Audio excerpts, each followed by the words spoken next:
There's 4 root causes of disease. The first and most prevalent is diet. The second is lifestyle.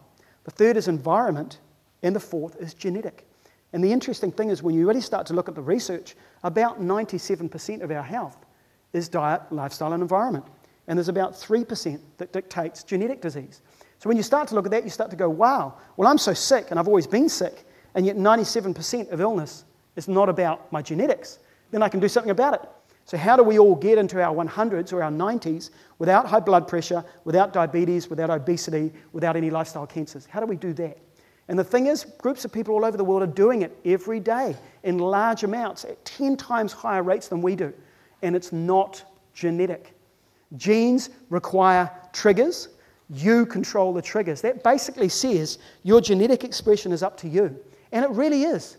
Because when you look at humanity, you look at how we've evolved in our human history, for 200,000 years, the human genome hasn't changed. For 40,000 years, our DNA hasn't changed. So there's been no change in 40,000 years at the very minimum in changes with our genome and our genetics. And yet our disease rates have wildly fluctuated. And they fluctuate all over the world. And what these countries are dying of with the different diets is non-communicable disease, growing in the gut. So when we talk about genetics and we talk about longevity, we look at me as a good example. So I had all this illness and sickness all this time. Then I go, right, I'm going to make a conscious change. I change my diet at age 20. I start fasting, start changing how much I eat more plants, give away the meat, give away the processed foods and the fried rubbish and all that, increase more fiber, more vegetarian foods, the whole bit. Slowly, over time, my skin heals, my liver heals, my digestion heals, my energy goes through the roof, all the weight drops off. I get all my energy back. And then the asthma goes, the hay fever goes, the colds and flus and bugs all stop. And now, for the last 20 years, I've been living exactly the same way. And here I am now, age 46. Notice my 23,688 genes are exactly the same. So does everyone understand I'm the same Jason Sean Bennett now that I was when I was born back then? You understand that, right? I'm the same genetics. I'm the same person. But my genetics are behaving differently. That's the key. You cannot eat yourself sick and drug yourself well. With modern lifestyle diseases, you have to eat and live your way into them and eat and live your way out of them. If you eat less and eat the right kind of foods, 170 genes in the gut will trigger.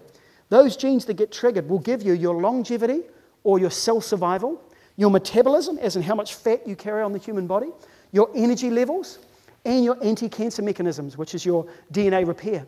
So those 4 things, if you're interested in longevity, good levels of energy, good lean body mass, and anti-cancer mechanisms, that's all dictated to by how much you eat and what kind of food you eat. Because 1 pound of body fat is 2 days' fuel. So 1 pound of body fat, 3,500 calories. That's what you're carrying. So if you've got 10 pounds of body fat right now, you can fast for 20 days right now. If you've got 20 pounds of body fat, you can fast right now for 40 days. And your body will go, woohoo, time to fast. Yeah. Oh. As you go through next day, the body will just start eating all that fuel. Right? But there's one part of the body, have you ever noticed this, that freaks out the thought of fasting and goes, ah! Have you noticed what part of the body that is? The brain, right up here, right? Because it's a choice. We're eating a high meat, high sugar, highly processed, low fiber diet instead of a plant-based whole food diet and regular fasting, which transforms your genetic expression and your bowel health and your gut health. I work with people in their 40s, 50s, 60s, 70s, 80s and 90s, and I can tell you, when someone gets another 15 years of life, it makes a huge difference.